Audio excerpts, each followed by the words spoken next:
Gyfeillion, mae'n fraint cael anerch Gynhadledd Flynyddol Plaid Cymru yma yn nhref Llangollen. Rydym yn cwrdd pryn 6 wythnos wedi referendwm hanesyddol annibyniaeth yr Alban. Referendwm gweithaf y canlyniad sydd wedi newid hanes perthynas cenedloedd y Wladwriaeth Brydeinig am byth. Rwy'n cofio areithio yng Gynhadledd ein chwaer blaid Meibion Cernyw yn 2011 a nodi bryd hynny mae nid canlyniad y referendwm o reidrwydd oedd y peth pwysig. Roedd buddugoliaeth anhygoel yr SNP yn etholiadau Senedd yr Alban yn 2011 yn golygu bod y fito sinicaidd unoliaethol a oedd wedi atal llais yr Albanwyr ar ddyfodol ei glad wedi diflannu. Hynny yw, y peth allweddol oedd bod y referendwm yn digwydd.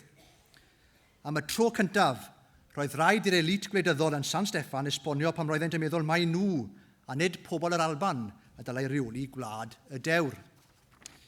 Yn ystod cynadledd Wanwyn y Blaid yn Ffos Las y flwyddyn ganlynol, nes i rybuddio y bydda'r Wladwriaeth Brydeinig yn defnyddio pob tric posib i atal pleidlais ie.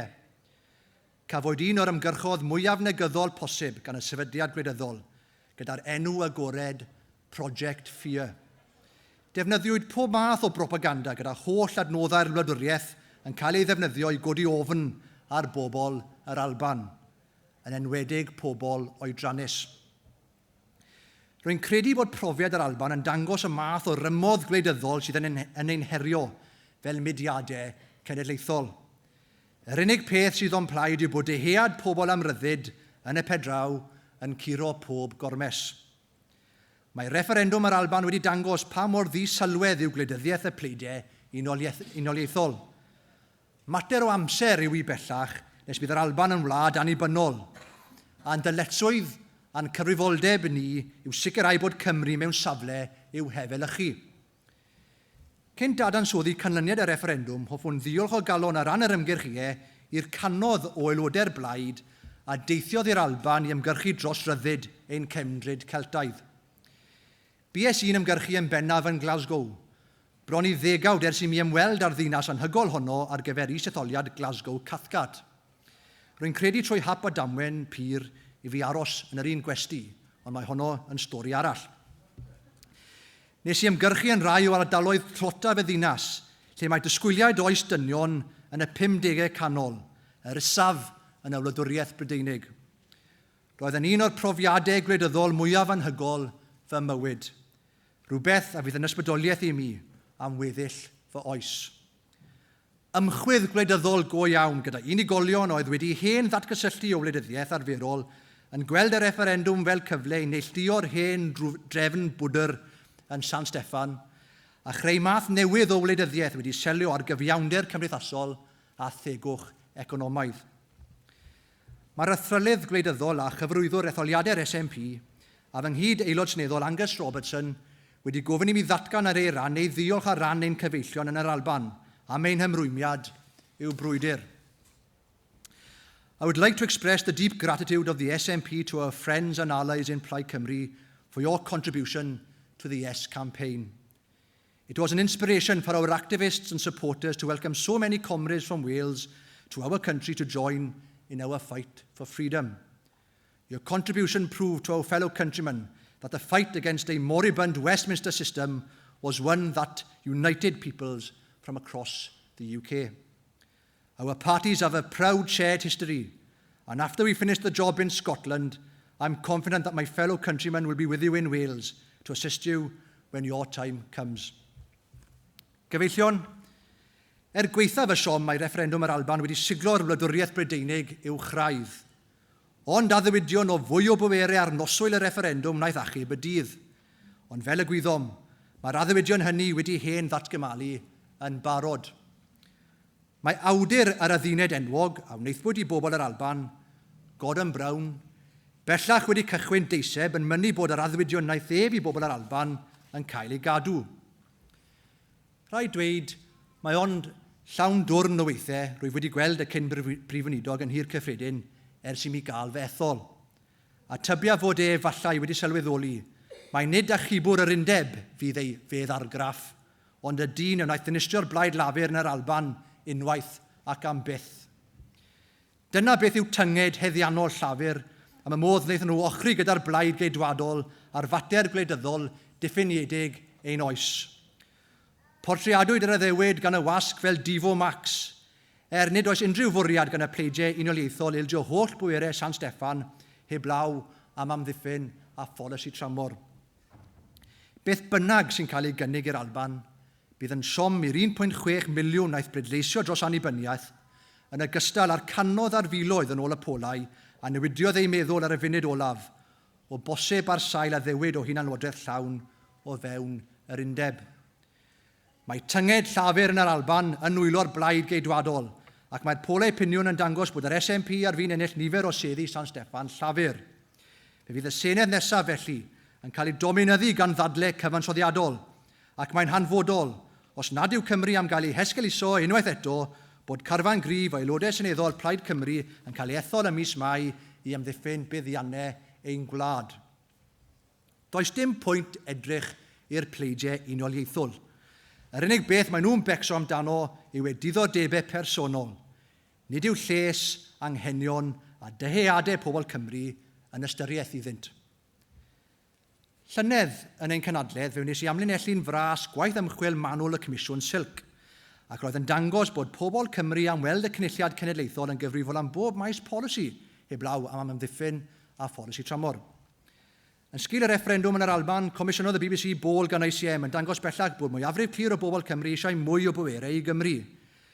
56% yn creu dylai buddsaliadau bod yn gyfrifoldeb i'r cynulliad cenedlaethol, yn ytrach na San Steffan, gyda ond 27% o blaid y status quo.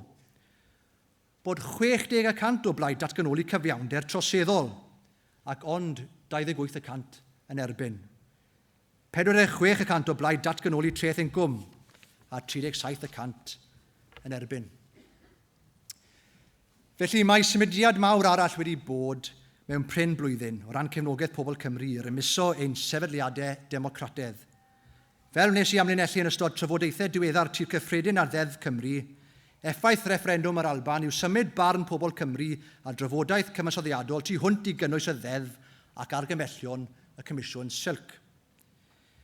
Gweithaf cyfyngiadau Deddf Cymru, felly, a mawr aderaf y bydd Dafydd Wigley a Dafydd Ellis Thomas yn parhau i'w chryfau yn ystod trafodaeth yr arglwyddi, rhaid i ni genedlaetholwyr ond cadw un peth mewn cof. Pob tro mae pwerau yn cael eu trosglwyddo i'n cynulliad cenedlaethol, mae gafael San Steffan dros Cymru yn gwanhau. Mae'r tirlun cyfansoddiadol yn newid gyfeillion. Mae'r tir gwleidyddol yn symud o dan draed y pleidiau uniolaethol. Ond fel malwod cysglyd, maent yn methu ymateb i'r hyn sy'n digwydd. Mae Deddf Cymru yn esiampl yn ei hun o sut nid oes modd ymddiried yn addewidion yr uniolaethwyr. Bwriad Deddf Cymru oedd mabwysiadu argymellion trawsbleidiol ran un Comisiwn Silc o ran pwerau trethiant i Gymru. Ond beth welwyd wrth gwrs oedd y Llywodraeth Ceidwadol a Democratiaid Ryddfrydol yn saethu torpido trwy'r argymellion roedd e'n gynt wedi cytuno arnynt. Strategaeth llafur oedd tanseilio'r deddf hyd yn oed yn fwy, sy'n profi mai nhw bellach yr blaid sydd fwyaf gwrthyn i ddatganoli. Cafwyd yr un profiad wrth i aelodau seneddol y blaid geisio defnyddio deddfau cyllid yn San Steffan i ddatganoli cyfrifoldeb dros dreth teithwyr awyr. Yn anhygol, ar ddau achlysur, mae aelodau seneddol llafur wedi gwrthod ein cefnogi, mai Llywodraeth Llafur Cymru sydd yn berchen ar ein unig faes awyr yngwladol yng Nghaerdydd. Gyfeillion, yn sgil datblygiadau yn yr Alban, mae'n gyfrifoldeb arnom ni fel plaid i gynnig arweiniad ar ddyfodol ariannol ein gwlad. Mae angen pecyn cryf o bwerau cyllidol ar Gymru i sicrhau bod gweithredoedd ein llywodraeth yn atebol i bobl ein gwlad, ond yn fwy pwysig i gymell Llywodraeth Cymru'r dyfodol i ddatblygu ein economi. Ein her yw sicrhau bod Cymru yn medru sefyll ar thraed ei hun, a'r unig ffordd i wneud hynny yw cryfau'r economi Gymreig. Mae reolaeth uniongyrchol o San Steffan wedi hen fethu, a'r unig ateb yw grymuso ein llywodraeth ni gyda'r offer cyllidol bydd yn galluogi i myrryd yn economaidd a chreu polisïau sydd wedi ei selio ar ein hanghenion fel cenedl. Yn ganolog i'r pecyn ariannol sydd angen ar Gymru yw'r angen i neilltuo'r fformula Barnett sydd bellach wedi colli. tra bod y Llywodraeth Brydeinig yn gwrthodwygio'r fformula, a Llywodraeth Lafur Cymru yn galw am lawr a fydd yn hoelio anghyfiawnderau'r system, rwy'n falch i gyhoeddi heddiw bod tîm economaidd y blaid dan arweiniad Eirfil ap Gwilym yn gweithio ar becyn ariannol amgen un gwlad. Fe fydden nhw'n cyflwyno hyn i bobl Cymru cyn etholiad San Steffan. Ac o ystyried bod 71% o'n cyd ddinasyddion o blaid newid Barnet rydym ar dir ffrwythlon iawn. Conference, whichever way we look at it, the United Kingdom, or the disunited kingdom as it should be renamed, is by far the most unequal state in the European Union. Its inequality was one of the great drivers of that grassroots movement which nearly steered Scotland towards independence. Westminster only offers austerity, neoliberalism, and privatisation no matter who is in power.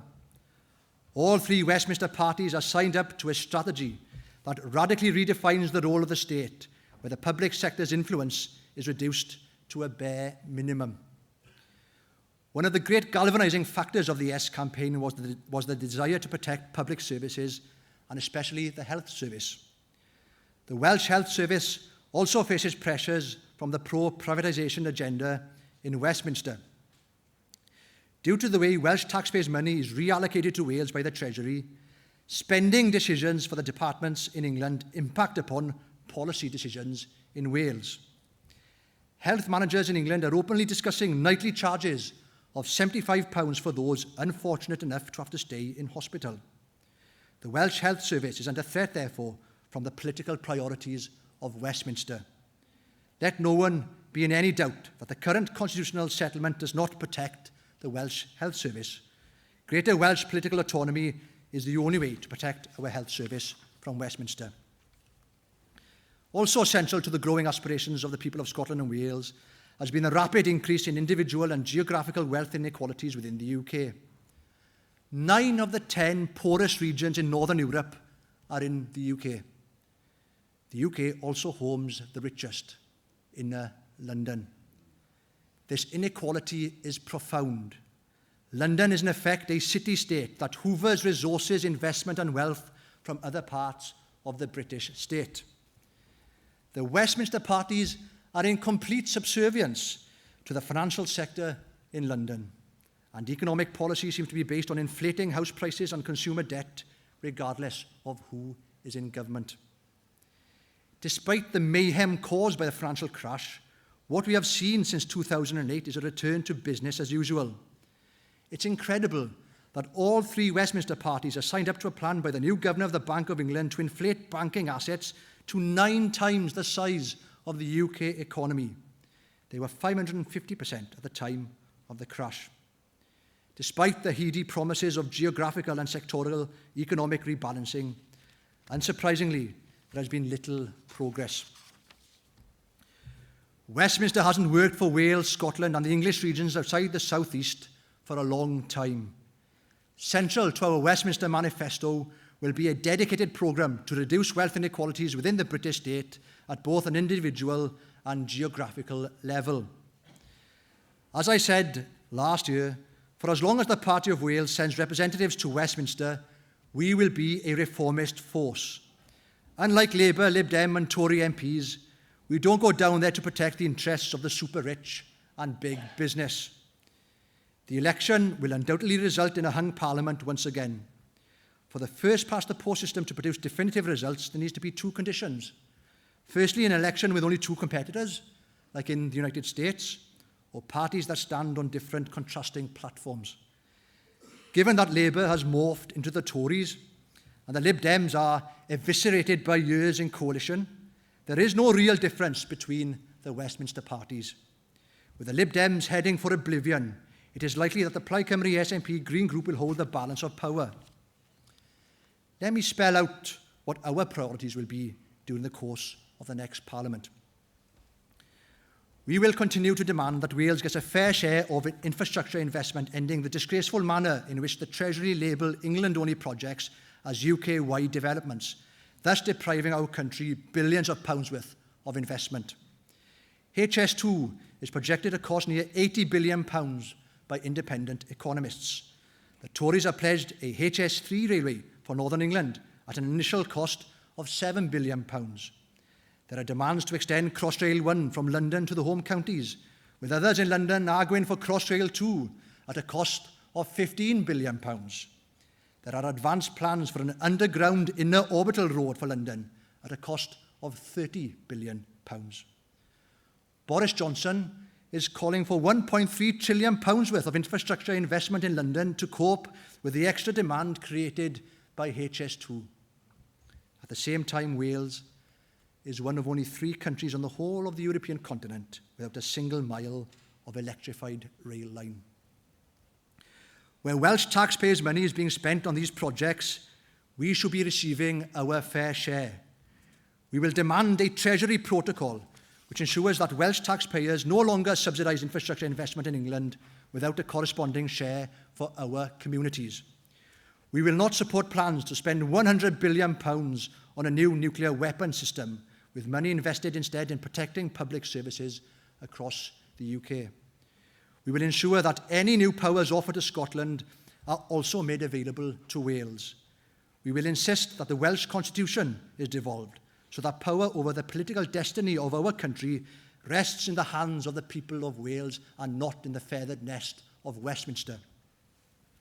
We will be the driving force for a fiscal and funding package that enables the Welsh Government to intervene in our economy, making up for decades of Westminster neglect. We will be the only party that will fight to ensure that the natural resources of Wales belong to the people of Wales. We will be the only party committed to protecting Welsh public services from Westminster privatisations. Friends, the winds of change are blowing once again through Europe. The historic nations of our continent are awakening. From Catalonia to Corsica, Sardinia to Scotland, people are not choosing to drop anchor. Instead, they are choosing to set sail. There is no more powerful message in Welsh politics than equality with Scotland. With a clear majority there now demanding the promised Evo Max, over 60% in a recent opinion poll, the Westminster elite better deliver or Scotland will be lost. The next Westminster Parliament will see seismic constitutional changes, and it is imperative that there is a strong Team Wales promoting and protecting the interests of our country. In our Bring Our Government Home document, Plaid Cymru shows that we have a detailed plan for the way forward for Wales. Contrast this with the internal contradictions and divisions that split all the Westminster parties. The question the people of Wales need to ask themselves is, who do they trust to lead them through the negotiations in the next Parliament? The party with a clear vision for the way forward, or parties who haven't got a clue whether they are coming or going?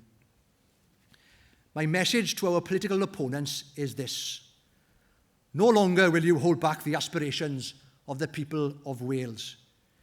You will never undermine our belief in the people of our country.